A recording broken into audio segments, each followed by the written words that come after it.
Kita mo ni nga post. Barato ro na medal no. Tag 25. Unit up pa yun. Pwede kang palitong daghan. Ya, itaw di graduation. Diba tao? Barato tuod na. Pero wala sa presyo sa medal ang nakanindot ana. Bisan pa og tansan ra na kung gitaod na pagdaog nimo nindot as feeling lagi. Kaya medal nag-represent og pride and honor. No, kabantay mo na magduwa-duwa ta pagabata na to. Niya makadaog ka bisag dahon ra to lipay kay ka.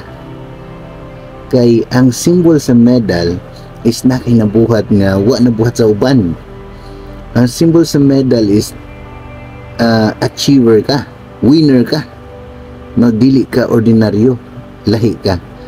So ayaw panganduya ang medal lang. Apil siya sa pangandoy. Pero panganduya ang mudaog ka.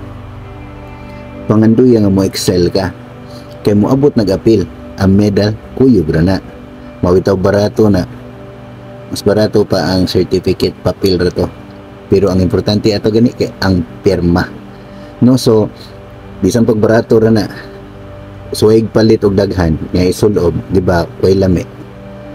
Pero bisan nag-usar na kabuok, nga itaod na dinha sa ceremony, dinha si babaw sa stage, nga nagtanaw ang tanang mga tao nimo, kana my best feeling, nga di mabayran og 25 pesos.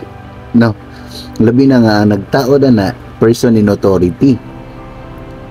Og ang natauran na dili tanan. Few lang or choosing few, no?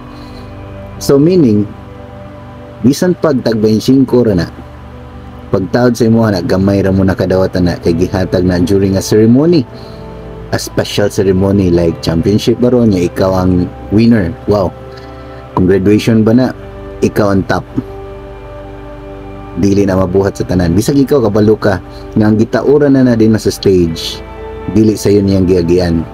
Bisan ikaw kabaw ka nga ang makadawat ana naghago para lang makadawat ana. Labi na sa competition sa sports, hasta sa academics, dili lalim na sila, no? Kabaw juga nga angayan na sila para ana og medal represents pride and honor. So ayaw mo palit og medal ninyo hanya kamukha mo rin magtaod.